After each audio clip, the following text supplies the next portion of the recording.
in London, first of all we had to go over on a 6-week boat. It took 6 weeks to get there. Gerald was ship's doctor, and it was a cargo boat full of frozen lamb, and I was the only passenger. I had to get permission from the captain to take me even. I mean, they didn't have facilities for women, and the captain let me share his bathroom, which was very kind of him. He didn't have to do that. In fact, he could have said, I won't take you, but he did. So we arrived in London, and immediately we had to get jobs. My first job was at Middlesex Hospital in their arthritic department, which was situated in Peto Place, P-E-T-O Place, just off Regent's Park. And there they had all sorts of... It was actually an old Baptist tabernacle, and they had a pool down on the very bottom floor where they had obviously done immersion christenings, and that was the hydrotherapy department. It was the first time I had really seen a true hydrotherapy department. They had a lot of heat treatments, great big heat bars that you lay on a bed and they put all these electric bulbs over you. Another one of the staff who had been with me in Dunedin was a girl called Pam Grayson. Now, much to my surprise, Pam had married, and she also was working at Peto Place with me, even though she had been a tutor of mine. But we weren't too far apart in age when I think of it. And I went on shift work, which was fairly unusual in those days, because they found that a lot of the community liked to come after work to have treatment. So I chose shift work because it fitted in with Gerald's times in the hospitals. And we were there for the great fog of London. And I remember coming out at 9 o'clock at night, not being able to see a thing, even my way down to the underground. And I stayed there for, I can't remember exactly, 4 or 5 months anyway, until the shift work got a bit too difficult. So then I saw an advertisement at Westminster Hospital and applied for that and got it. It was closer to buses and things where we lived. And I had a very pleasant time at Westminster Hospital. Enjoyed it very much. It was more like the physio that I'd been taught.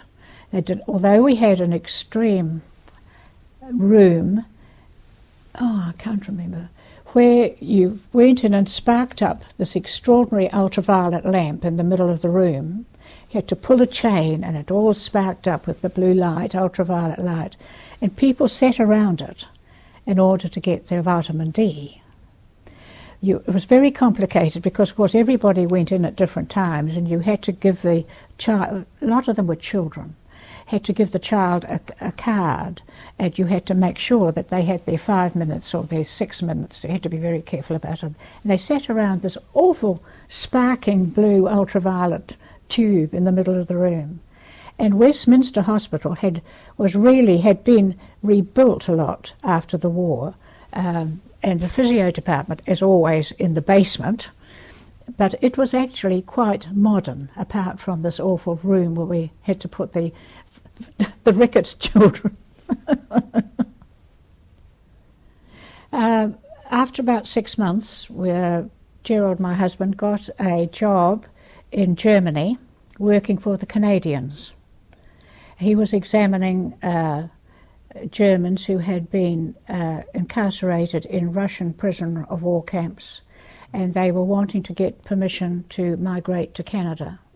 So he got a summer job over there in a place called Karlsruhe, which is a big industrial town just north of the Black Forest. So I went over there, and for the first time since our travels, I didn't have to work. My job every morning was to get out into Karlsruhe and find a shop which sold a English newspaper.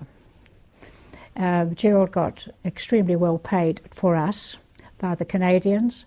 And we also had our little car with us, so every evening, it was summertime, we used to go into the Black Forest and have a meal in a little German inn, which was great advantage to us and pleasure, because when we had arrived in London, rationing was still in progress, and we only got 1 and twopence worth of meat a week, which was not very much for hearty-eating New Zealanders. So we loved being in Germany, even though it was post-war Germany, and our hotel was pockmarked with bullet holes. And we stayed there for, I think, 6 months to the end of the summer. And then Gerald had arranged to go and do a course at Royal Infirmary in Edinburgh. So we went back to London and collected our gear, and we got on the road to Edinburgh. It was difficult to find a job in Edinburgh. Less population, not so many hospitals. Probably most of the physios who qualified in Scotland stayed there. But eventually I got a job out about 15 miles out of Edinburgh on the road to Glasgow. I'm trying to remember the name of it. Anyway, it had been an old psychiatric unit, but had been converted through the war to a burns unit. And it was very well known, even in England, for having this very clever doctor called Professor Dot in charge of the burns unit, and we got a lot of the horrible burns which had come from the bombing and sentry bombs in London. Eve was sent up there, and also so that was why the physiotherapy unit was quite large. Also, it was in the middle of a shale mining country, shale being a poor quality coal. And so there were a lot of mines in the countryside. The villages were very poor.